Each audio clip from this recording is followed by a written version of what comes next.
અંજાર તાલુકાનું તુણા વિસ્તાર છે, તુણા બંદર કહેવાય છે.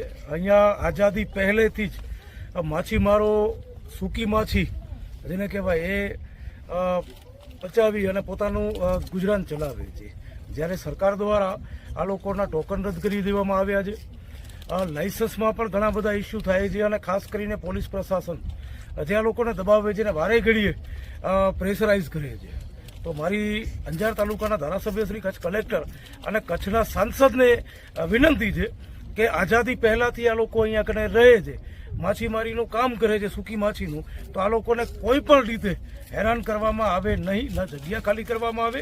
જે ટોકનમાં પણ ઇસ્યુ કરવામાં આવે છે અધિકારીઓ દ્વારા, રિશ્વતખોર અધિકારીઓ દ્વારા, તો મારી એમને પણ વિનંતી છે કે થોડાક ઠંડા બસકામાં રહ્યો. ગરીબ લોકો છે, આ બે બંદર ઉપર 150 પરિવાર રહે છે, તો કાંઈક એમની દુઆ લ્યો, બધું વાર ન લ્યો. માટે મારી તંત્રને, સરકારને વિનંતી છે અહીંયાથી કોઈ જાતનું ખાલી કરવામાં આવે નહીં. આજથી હું આ લોકોની સાથે છું અને આ લોકોને ક્યાંય પણ સરકાર દ્વારા, નેતાઓ દ્વારા અથવા પ્રશાસનિક કે પોલીસ પ્રશાસન દ્વારા કોઈ જાતની તકલીફ પહોંચાડવામાં આવી તો હું તાત્કાલિક ધોરણે એમની સાથે આવીશ. જે ખોટા કેસ કરવા, ખોટા ઇસ્યુ ઊભા કરીને પ્રોબ્લેમ સરકારનો હોય, સરકારી ખાતાનો હોય અને આ લોકોને પકડી અને કેસ કરવા, આ એક ખેતી કહેવાય, આ દરિયાઈ ખેતી કરી રહ્યા છે. તો મહેરબાની કરો, સરકારને વિનંતી છે ગરીબ લોકોને દબાવવાનું બંધ કરો અને આ લોકોને જે ઇસ્યુ છે વહેલી તકે તાત્કાલિક ધોરણે અહીંયા કને અરજીઓ, આ તમામ ખાતાઓમાં અરજીઓ આપેલી છે, કલેક્ટર શ્રી સુધી અરજીઓ આપેલી છે અને એના લાગતા તમામ ખાતાઓમાં પણ અરજીઓ આપેલી છે. છતાંય પણ કોઈ જાતનો પ્રોબ્લેમનું સોલ્યુશન આજની તારીખમાં કરવામાં આવ્યું નથી. તો જરાક ધ્યાન દોરજો. જેની સરકાર હોય છે એમની વિશેષ જવાબદારી હોય છે. તો અંજાર તાલુકાના ધારાસભ્યશ્રીને પણ કહેવા માંગુ છું, આપ તો શિક્ષક છો અને બહુ સારા વ્યક્તિ છો, તો અહીંયા કને આવો ને અને આ લોકોની પીડાને જાણો. નહીંતર આવનારા દિવસોમાં પણ જે જૂના ભૂતકાળમાં જે એમએલએ બની ગયા છે ધારાસભ્યો, એવી છાપ ન રહી જાય.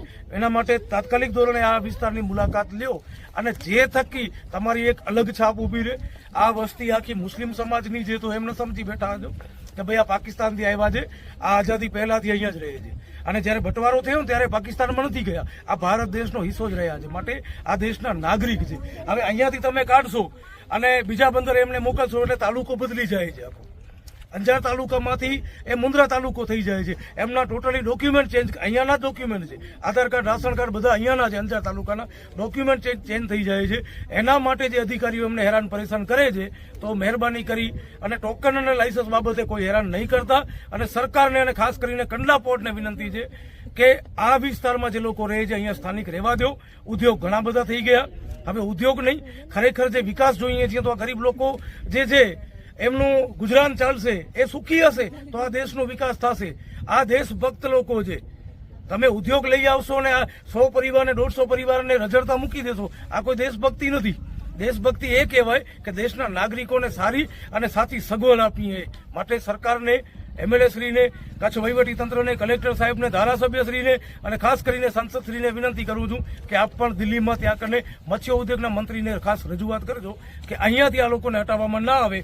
અને ખાસ પોલીસને કે આજ પછી ક્યારે અહીંયા કને આવી અને ખોટી રીતે કોઈને હેરાન કરતા નહીં, મહેરબાની કરી. નકર પછી અમને પણ ત્યાં કને કંડલા પોર્ટમાં આવી, મરીન પોલીસ સ્ટેશનમાં આવી અને ત્યાં કને ધરણા કે આંદોલન કરવું પડશે.